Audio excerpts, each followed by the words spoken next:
time. I just take it one thing at a time. First, I'd find out who Grandma was. Then I'd relieve Damien and Jack. Then I'd try to think my way through that awful nightmare. I remember the dark angel's voice and the way pain and pleasure had somehow melded into one when he touched me and called me his love. I jerked my head from those thoughts.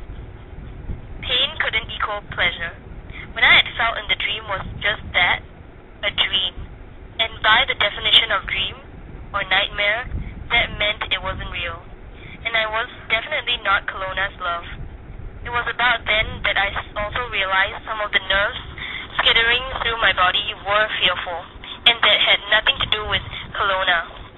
While I'd been preoccupied with thinking about him, I'd been pretty much ignoring the subconscious tightening in my body. My heartbeat had sped up again. My stomach rolled. I had the distinct and terrifying feeling that I was being watched. I spun around, expecting to see, at the very least, bats flapping nastily around, but there was nothing except the dead silence of the deserted lantern-lit tunnel stretching behind me. "You're utterly freaking me out," I said aloud to myself. As if my words had caused it, the lantern closest to me went out.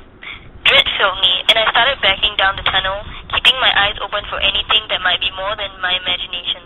And I backed into the metal ladder that had been welded to the wall and led up into the basement of the depot.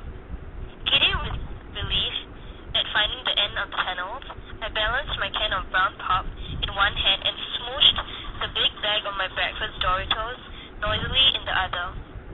I had just started climbing when a strong male arm appeared from above, scaring the bejesus out of me. "Here, give me the pop and chips.